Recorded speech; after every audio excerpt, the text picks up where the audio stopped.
morning. My name is Venkat. I'm a founder at Practice. We are a performance improvement firm with offices in Atlanta, in Dubai, and in India. Today, I'm very excited to be at the farmhouse of Ved Krishna, who is a vice chairman and group CEO of Pakka Limited. What we're going to be doing over the next 45 minutes or so is to be exchanging some ideas in business, in leadership, but most importantly, sharing some life lessons. One of the reasons why I decided to do a podcast with Ved is I got enormous respect for what he's trying to build with Pakka.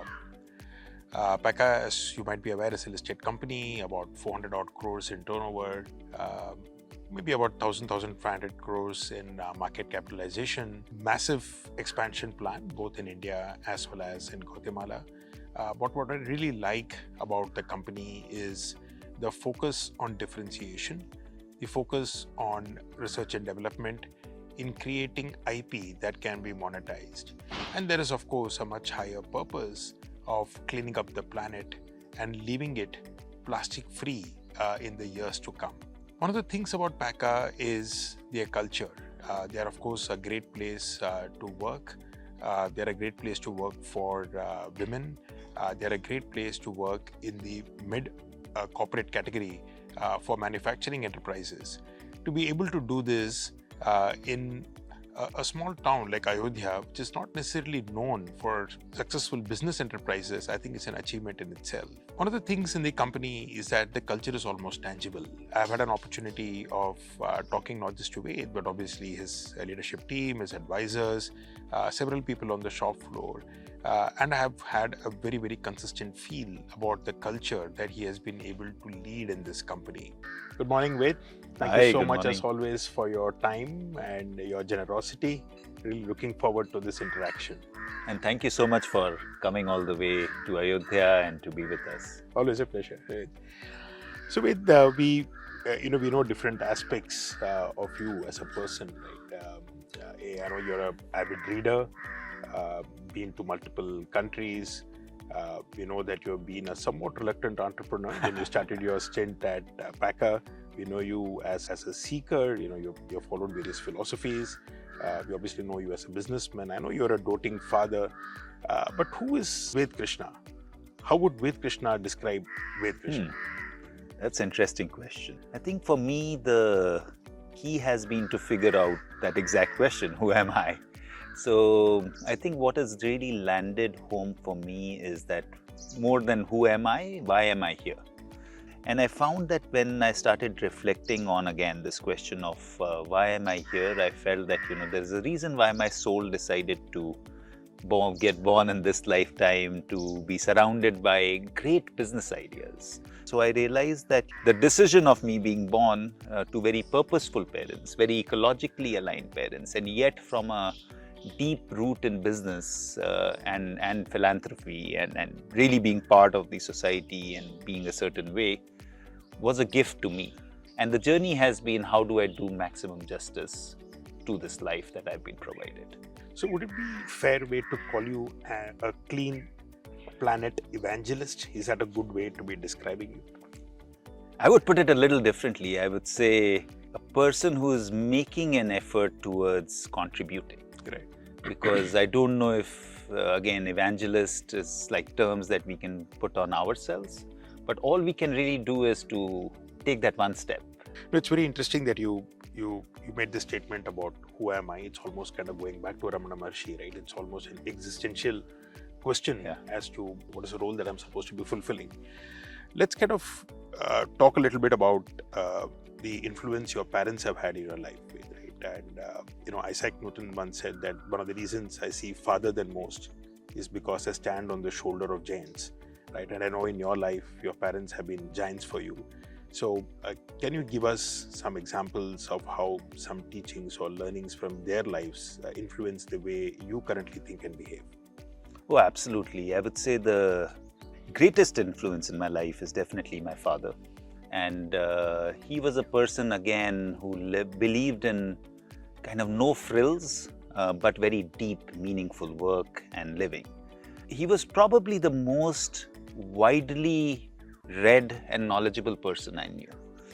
And he would know a lot about everything that he stepped into, and copious notes on everything. And there was a finance diary and a technology diary and a government diary and a policy and a legal. And he could find everything in 2 minutes flat, so he knew where things were. And the great thing about him was, whenever he was talking to someone, the other person would never knew that he knew. So he would be very humble. And that was his way of also assessing another person. Sure. And then, of course, my mother, who is again another deep influence. She started a school with literally 8 kids because she didn't feel that her son, and back in 78, had a decent education institution to go to. And she would be the driver, the teacher, every other kind of accountant for that school. And today she has about 4,000 kids that she is teaching. But again, the idea that I'm going to live a meaningful life. And she was a woman from Kolkata who shifted to Ayodhya and has changed the city, I would say, in many, many ways. So if you go to the town with her, every other child has been taught by her. Absolutely. And the school, I can find students everywhere around the world today, and all the IITs and IIMs, and from this little town. Right. So yeah, I did get that deep fortune of being with 2 people who lived meaningful lives, and also beyond that, they lived very adventurous lives. Tell us a little bit about, how should entrepreneurs be thinking about bringing up kids, right? Because the way we bring up our kids ends up shaping their minds and how they view life. A lot of kids in business families come with a huge sense of entitlement. They could be very capable, right? But they still come with a sense of entitlement. They almost want to be called as directors on day one. And it gets handed over to them as well. But your dad took a very, very different view, right? What's your advice to fellow entrepreneurs who probably have got teenage children now on what is the right way to groom them to kind of take over the family business? I had wanted to become an Air Force pilot, and then I got spec, so that went out. 18-year-old boy, no money in the pocket. You didn't want to keep asking your parents for it. So I went to my dad and I said, can you give me a job, so that I can earn something? And he said, yeah, come, start today, come tomorrow, whatever. The idea was clean the drains and get them in good order. And I really understood the drains. I still know every drain, thanks to the company and what happens. Then we used to use a lot of old gunny sacks, and women used to remove all the contaminants from it. Correct. I spent weeks just sitting with women in the sun and removing stuff and understanding what is good and what is not, and how does plastic impact and all of that. So then it came to the level, and this was after 6 months. 6 months was just like basics. Right. And then it became, okay, yes, you can operate the machines and you have to do shift work. So night shift, day shift, all that. And the very interesting instruction that he gave to the people was, he can move ahead to the next the day you can take a holiday and he'll operate the shift. So I think that really gave me an insight into really how things are operated. It also gave me an insight into what do the operators get challenged. Then, of course, I think the greatest part of that was the deep relationships you develop. Sure. So of course, a lot of the operators now, most of them are retiring, but most of them were my gurus. So the deep relationships and the openness that we developed, where they could point out things which were not right, which if I had just come without that, that would be a challenge. So everybody knew I had access, and it was deeply unionized, and there was a lot of drama happening. But people stopped going to the union because they could come to me. And in this kind of hands-on training in the early years of taking over the business, is that what you would still recommend for newer members of the family who are going to be coming in? Oh, for sure. Without that, there is no coming in. Any young engineer who joins, for the first year, they are the fitter's assistant. Right. My methodology would always be to have that ground level understanding. And it's so beautiful. It's not just about what you learn, but it's about the human connect and But the principle way it seems to be that you got to do it before you can manage it and then eventually lead it, right? I mean, there's no alternative there's no shortcut to that process is what seems to be the key takeaway here. And there's not enough joy, I would say, if you don't do it, because there's so much joy. Fun. I think this is a good segue into culture, right? Because you're kind of done this yourself. You're shaping the culture of the organization yourself. By setting the tone at the top, right? I mean, if you can actually go into the houses of somebody who's kind of operating a machine, it sends a very powerful message to your senior management team and all the supervisors in between that, look, there is really no hierarchy here in a sense, right? I mean, it's like everyone can kind of work with everybody. But culture is a tough subject, right? And I think it's something which cannot be delegated, right? This is not a CHRO job description to kind of build culture. It's also very tough to measure it, right? I know that you like to speak about the dharma of packaging, right, which is to keep the content intact. To me, the dharma of leadership is to make sure that the culture is kind of built right? What are the practical steps, right, that a leader can take to make sure that culture is permeated consistently and also done adequately in depth so that it touches the last, not only the individual in the organization, but also the ecosystem of stakeholders that you have around you? I think as business leaders, it's obvious that culture is so important. But again, I think it comes down to that one step at a time. So the way it headed for my father and then me was that how do you reduce this whole drama of hierarchy? And how do you make sure that, everybody can connect with each other? So that's the basic idea behind the building of the culture, to find each person's genius and to give them a ground to. But I think it's still early, I would say. We are still at the starting point after 40 some years of building a culture, because it is performance and happiness and all of that. There has to be enough challenge there, etc., etc. So I would say we are still at the starting point. There is a lot to be done. But yeah, the idea is to enable every individual who connects with us. Got it. What can I do to enable them to be the best versions of themselves? Right? It's a more enabling kind of a thought process rather than a slightly more restrictive thought process. But I think a lot of entrepreneurs, business leaders struggle with this way, right? Because there are obviously consequences to people not performing as well, right? And it's also a huge barrier to delegation, right? I mean, end of the day, nobody is beyond the rule of 24 hours. So, we all want to delegate, but equally, there is a huge barrier to delegation. What if things go wrong, right? So how does one become comfortable with the idea that, look, it's okay for something to go wrong for a while, right? And where does one draw the line? This could very easily spiral in the opposite direction, right? Where the company goes out of control because of bad behavior, bad culture, etc. So how does one really balance this? The central belief is that around the idea that being deeply connected and doing what we need to do in the moment, and then everything else being a spiral of that. People at Pakka are able to own failures. That is the greatest joy. You don't need to do anything else.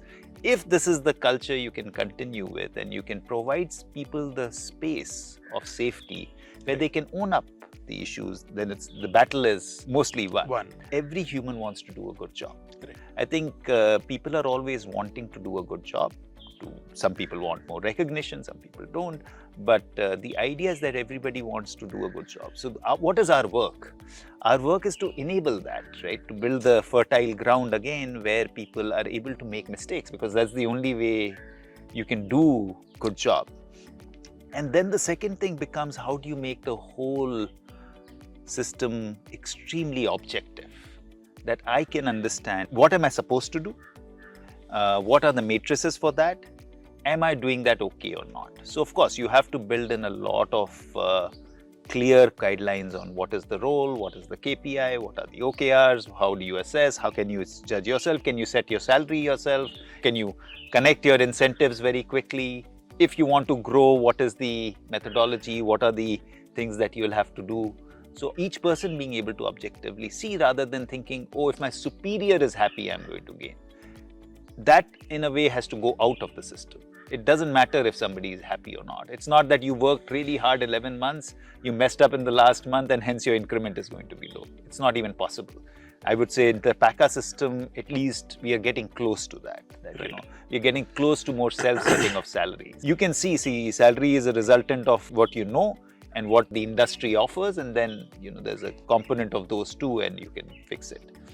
So how do you build towards that? So high performance is extremely important, and I think you can't even have joy without that. So it's all interconnected. Right. So in terms of your question of how would you grow if you didn't delegate? And I'm still learning the hard way, because people come with very different perspectives and ideas to do this. So our CEO in India has been a great teacher for me. Two of his sayings come to my mind. One is that you have to choose one. Either you choose the means or you choose the result. Right. If you choose the means, that's okay. Right. But I cannot take responsibility for the For the results. outcome. If you choose the outcome or the result, then let me decide how I'm going to do this. So I thought that was a great idea, be able to assess that, where is the need for my involvement. Intervention, yeah. So I think those have been very, very insightful for me. Right. And I feel there is no other way to grow. You have to trust, you have to let go, you have to be able to have that idea that people will do things differently and let them do those, and really appreciate trial and errors and failures, and bring in all of those ingredients to hopefully come out with something which is palatable. Got it. But with here, the takeaway or the learning also seems to be that the cost of not allowing your team to learn and make mistakes themselves is probably going to cost the company even higher going forward. Because somewhere what you seem to be saying is that for no leader is it possible to do everything. That's humanly impossible. So you got to trust, you got to delegate. And there's no alternative to creating that ecosystem, that culture of trust and transparency that allows people to kind of do their best. Have measurement systems in place, have the guardrails in place, and don't necessarily try and micromanage the means or the how. Decide the why, decide the what, and then leave it to people to run it seems to be the mantra that you're following. Yes and no. So I have a challenge even with the idea of enabling and delegation. Okay. To me, who am I to delegate? Right. So the question is, am I creating fertile ground or not? And then after that, as soon as you are the one delegating, there's already this movement, right? Right. So you don't want that. You want, like coming together. Got it. So the question is, am I defining the role well? That's my job. Do we have the right system to find the right person? Right. Do we have the right tools to let go after that? Right. To be able to have that person be able to do that. So I feel that, just this idea that we are enabling in itself an egoistic idea. Understood. You are not the one enabling. Got it. The work has enabled you to be in a place of being able to make the fertile ground. So wait, let's look at where is this conviction coming from? Is this conviction or even leap of faith, right? Sometimes it's a bit like, is it like bungee jumping or jumping off a plane on a parachute, right? I mean, there is no objective way to justify something like that, right? And you just kind of let go, saying that, look, I'm just going to do this. Is that what it is? Or is this strong desire to kind of create this ecosystem, self-governing ecosystem with so much trust on people, is this kind of born out of conviction coming from some other place? How does an entrepreneur even start to think about it? Again, difficult for me to speak for others. So for me, I don't know any other way of being. So for me, it's the deep, I would call it the body connection. What do you feel comfortable with? And then I don't think it's a leap of faith at all, because leap of faith might mean that I have the faith. Who am I to even have the faith? I'm here to do my work, right? The resultant is not in my control. So I don't need to have faith or a leap of faith. Right. Both of those. So am I doing the work I have been provided? And that's it. Beyond that, I don't even know if it will work or not work, or even those terms are, because we have to put it in words. So it's the idea of delegation and this, but even those are, imperfect, and inadequate. Inadequate, they are inadequate. You cannot do it. Am I being connected and am I being guided? Those will be the two important questions. And am I being guided is a very important one. So one of the things that kind of comes across, very clearly when I speak with you is you are able to objectively separate your role as a shareholder and your role as a manager in the company, right? And we have spoken about this, and you have also been on record multiple times to say that probably around 2014 you fired yourself, right? And it looks like rehired yourself back as a group CEO. So again, how does one start to really separate these two roles? Because in a daily life, you're moving in and out of these two hats that you're wearing constantly. So how does one objectively keep this separate while taking decisions? Interesting. So let me step back. I came in 99 to help my father. And then for 14-15 years, I was trying to be like my father. He had a deep understanding of every operational area. And for 14-15 years, I tried that. And I realized after that this wasn't my cup of tea. And maybe I had different ingredients that I had to focus on. And that's the time when I felt that somebody better in that area needs to come in. And I took a more strategic kind of role. Get the right people in. to the fray. So I don't know if I'm too deeply attached to the part of being the major shareholder, etc., etc. I am deeply attached to the idea of doing justice to, again, what I'm being provided with. The responsibility is towards the purpose that we've been provided. So am I being able to channelize and mold the organization towards that?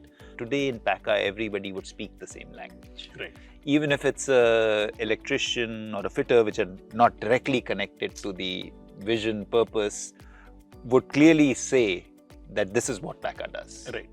I think that's a huge win for me, just to be able to translate and to be the cheerleader. And, you know, somebody said recently, the chief energy officer.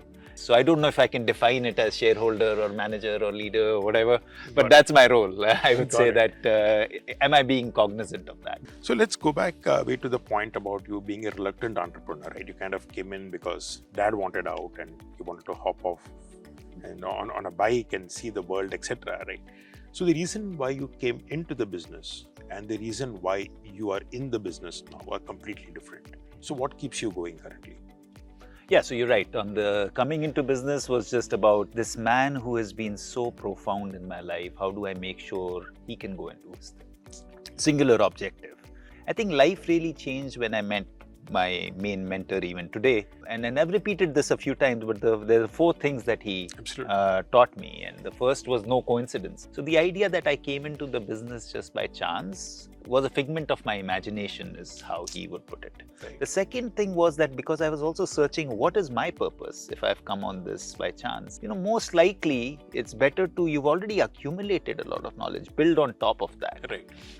The third was that, you know, your life is not about yourself. It is about the contributions you're going to make. And that will give you deep sense of peace and happiness and all of that. And the fourth was stop thinking from a very limited standpoint of your brain or your mind. You know, think beyond, be able to think 1000x. Right. So those were the real impactful ideas that changed my trajectory. Third, of course, the realization was that what is my strength? Where do I play?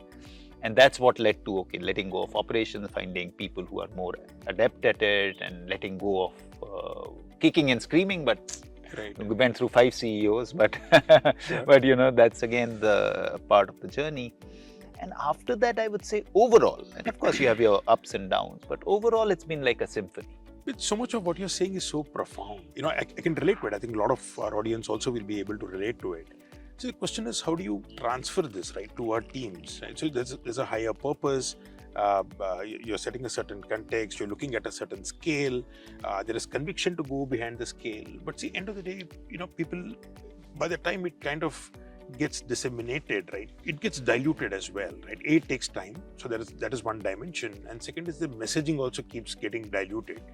And end of the day, you know, whether an organization succeeds or not is to a large extent contributed by how quickly people are able to kind of, you know, align on a certain goal and pull in the same direction, right? So how does that conviction transference take place, or vision transference takes place? I think it would again be a challenge if we are trying to translate. So ultimately, I'm responsible for myself. Am I responsible for the other person's belief? No, I'm not. Got it. Am I being, again, coming back to the original discussion, am I being able to create the fertile ground or Understood. Not? That's my job. Because everybody will have their own journeys. It's again Jagdeep's idea. Am I trying to define the means? May not be the same idea that, you know, like, I want to leave the earth cleaner, but that doesn't mean the motivating factor for the other person is the same.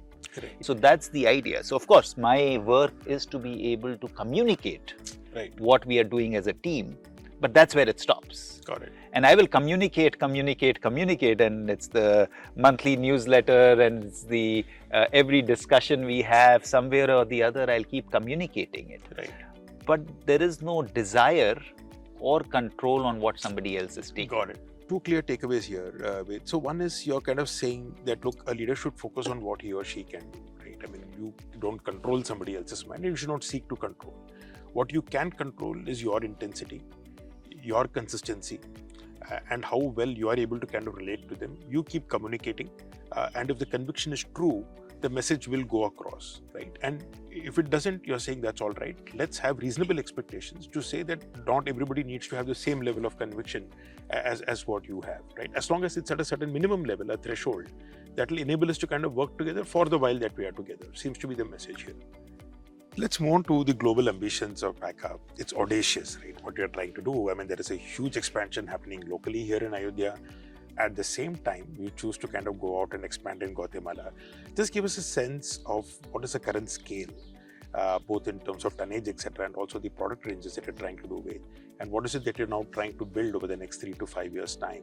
And a subset to that question is link it back to what you learned from your mentor, right? Which is to kind of think about an opportunity-led thinking, right? Because the plan seems to have come first. We're now trying to kind of figure out the financing, whereas 95% of the people I know would have done the other way around, right? So do talk us through that as well. So, of course, we find ourselves in the space where we have the possibility of impacting positively towards a cleaner planet. Right. And that's something that is an important part for my being, and then hopefully many of the others may have come along. So that's the fundamental idea.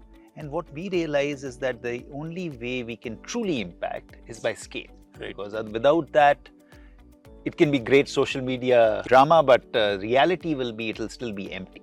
Right. So again, if we've been handed over this responsibility or this idea, are we doing justice to that? Right. So that led us to this idea that what do we want to tackle? Right. So there were 3 broad streams that we thought about. First was where we were, which was food, carry and wrap. Right. But they are already pretty much, a lot of it is still degradable today. So, okay, can we do better than that? So we kept kind of moving that dial a little bit. But the 2 big ones that we decided to tackle was multi-layered structures, which are potato chips and chocolates and all of that, because that's not going to go away for 100,000 years. There's complex chemistry involved. There is all sorts of structures involved to enable that food to remain fresh for a year, beyond which they are produced and maybe more. And then, of course, they become such that nothing goes inside in terms of air and moisture, which means that it's not going to disintegrate at all, ever. And the second was, how do you resolve the polystyrene or styrofoam situation? Because again, it's a carcinogen, we eat a lot from it, it's light, so it becomes microparticles very easily. So those were the ideas that we tackled. Then of course we commercialized the molded fiber domain first. And then it's the realization, who are we? What is our job? And we realized that we are fundamentally a manufacturing company. And ideally, if you want to scale manufacturing, you want to make a lot of base material.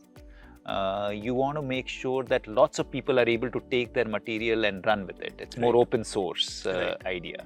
So that became the idea there. And she's a great talker, so she can also contribute to the conversation. So that became the idea. Right. And that led us to the quest of how do we do things that are again beyond our understanding. So fundamentally, I think as human beings, we have been taught to believe that petroleum polymers are so good that anything that is produced beyond that is going to be poorer in performance and higher in cost. Right. So it's the idea that sustainability comes at a cost. Right. And we are trying to challenge that belief.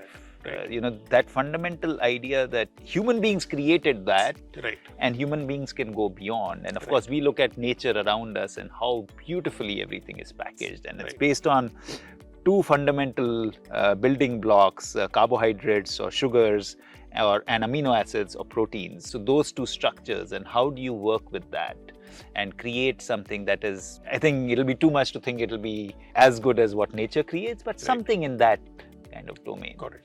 So that's the kind of products we are trying to create. And then of course, it's the idea that how are you going to push beyond?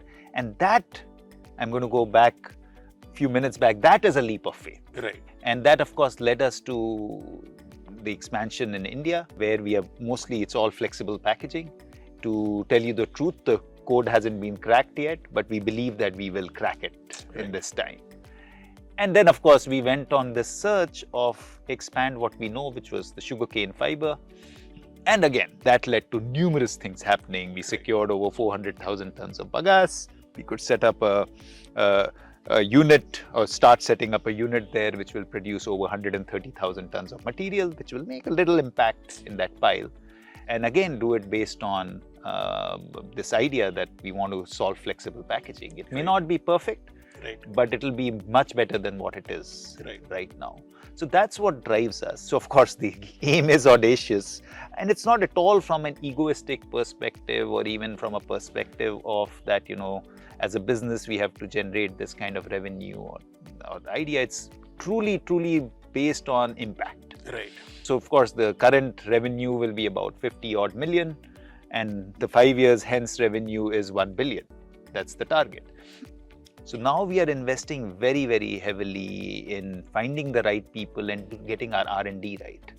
So getting into more products that are reimagined. You know, how can you reimagine more products in this domain? So there are 4 product areas that we work in, 4 process areas that we work in. And, you know, investing in the unknown is the point. But of course, unknown cannot bring revenue in 5 years, right? So how you do it, that is through a lot of collaborations and partnerships. So what we are doing is that we have a certain collaboration in the making in Colombia, one in Thailand, and we co-create a lot of products. There's another company in US that is trying to co-situate their facility inside our Guatemala facility. So those are the ideas that are coming. And the brief for the new product lead is that you just have to get 300 million from zero in the next 5 years. How you're going to do it is okay, let's find a way. So yeah, so that's the basic idea, and that those are the audacious goals in service of the task we've been provided. So in terms of the new product ranges, what exactly would this cover? Is this going to be more you know, takeaway delivery containers? Is that going to be the big chunk of the revenue from a product category standpoint? No, almost I would say probably almost 90% is going to be flexible packaging. What we've noticed is that, you know, with our idea of building this whole molded fiber business, the beauty that happened is that there were 2 players when we came in. There are over 60 now and another 100 coming. So it's perfect, right? Our job is done. The business is to enable the longer term aim. So we can move on, right? So what's the next biggest thing that we have to solve? And we feel it's the multi-layered flexible packaging, and we are giving our lives, hearts, souls to that. So with that in mind, the focus will be to 90% of the revenue of the new projects will come from there. Yes, we are trying to tackle the delivery ware, but we feel that's a smaller challenge. You know, it's okay, it's some chemistry, some kind of layering, and it shall get solved. We will do that, but the focus will be really the big elephant in the room will be the flexible packaging and trying to solve that.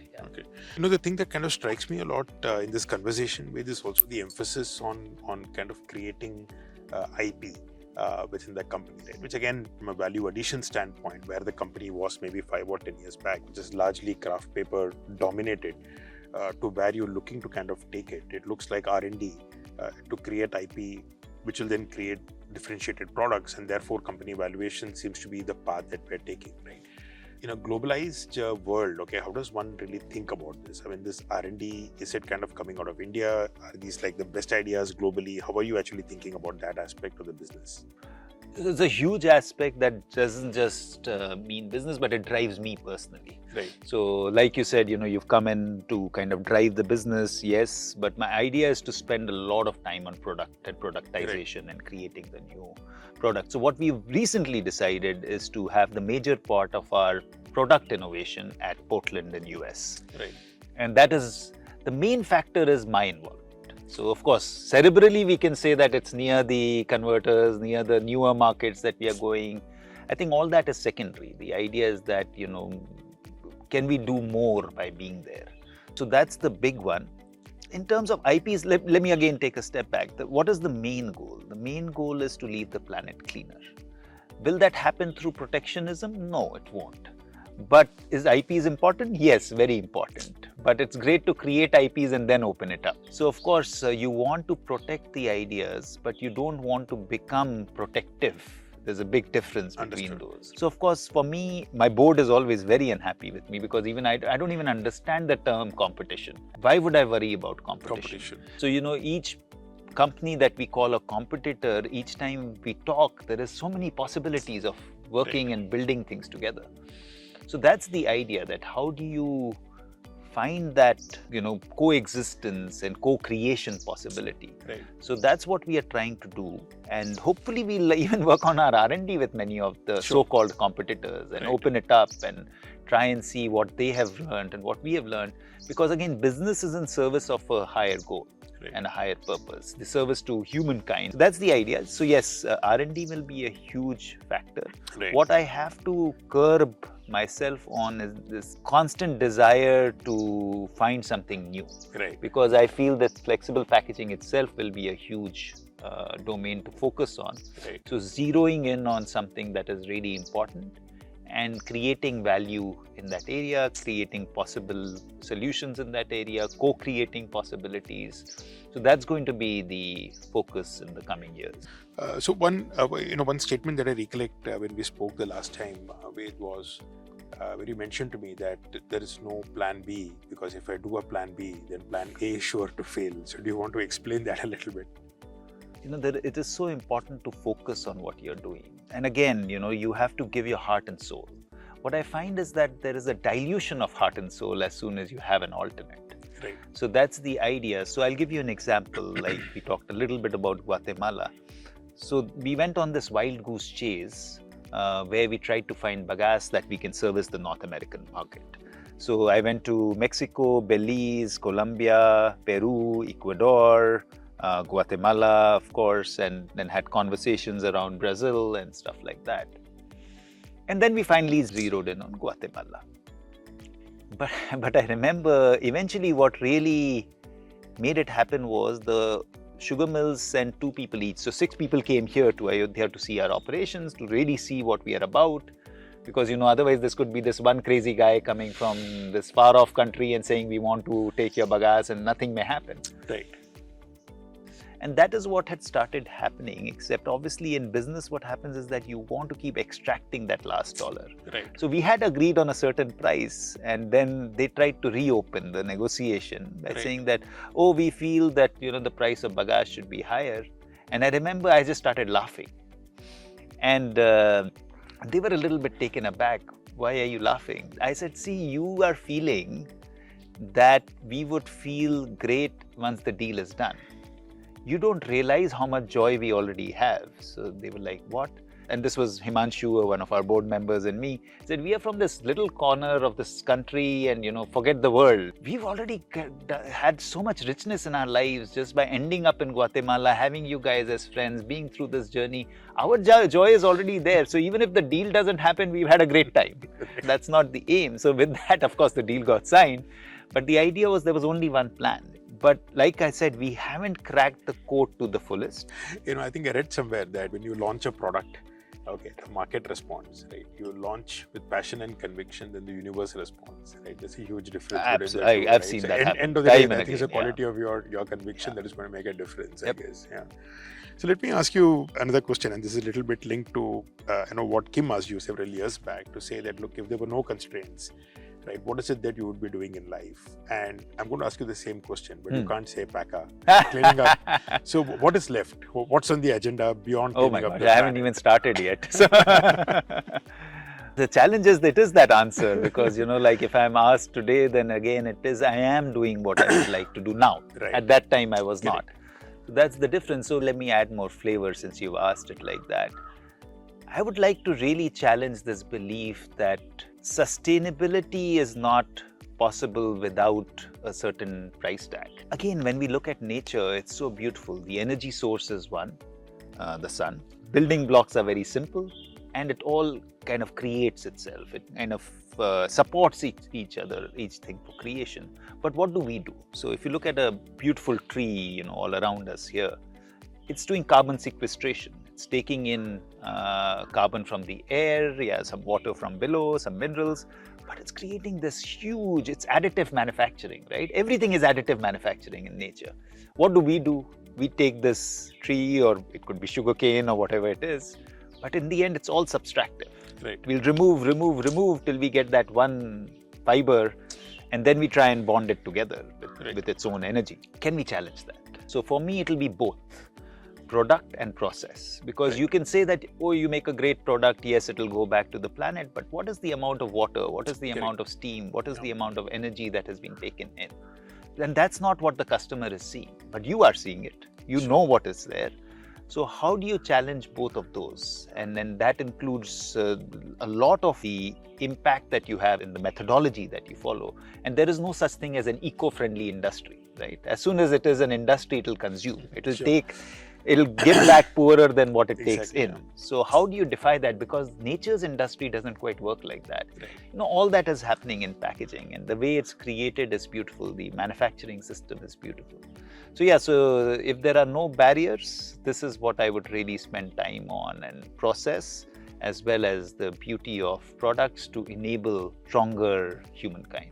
Got it. Super. This has been wonderful, Ved. Thank you so much. Thank you. As Thank always, you for coming all the way. It's always inspiring to hear you. Always go back very energized, right? And we need more entrepreneurs like you. We need more leaders like you. I'm sure the next 5 years we're going to be hearing a lot about you. We're going to be hearing a lot about Pakka.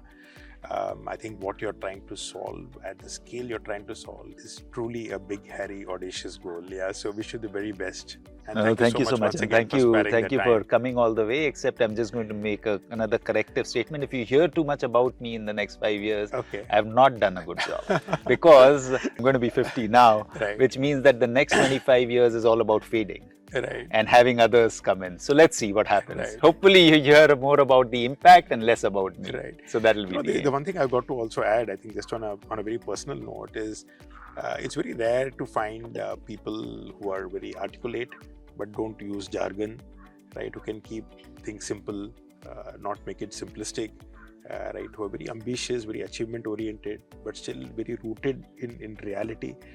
So I think it's a unique combination that you have, Ved, and truly respect you for that. Thank you so much. Thank you for your kindness. Thank you. Thanks, Ved. Thank you. So this has been a wonderful conversation that Venkat and I have had. It ended up being more about personal journey and how we look at life and how we do things rather than what we are doing.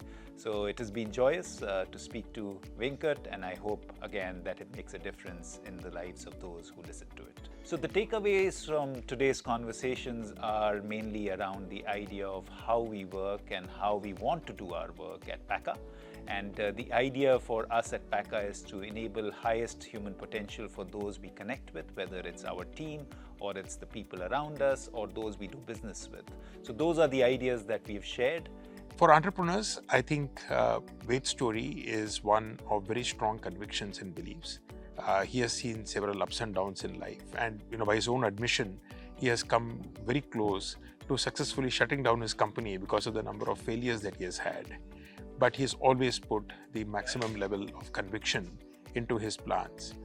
His current plans, which kind of envisage taking the turnover of the company up by about 8 to 10 times in the next 3 to 4 years, itself is audacious. But what is life of an entrepreneur without this kind of audacity? So here is wishing Ved and Pakka the very best with their plans, and I look forward to hosting another leader for you in our next podcast. Thank you so much.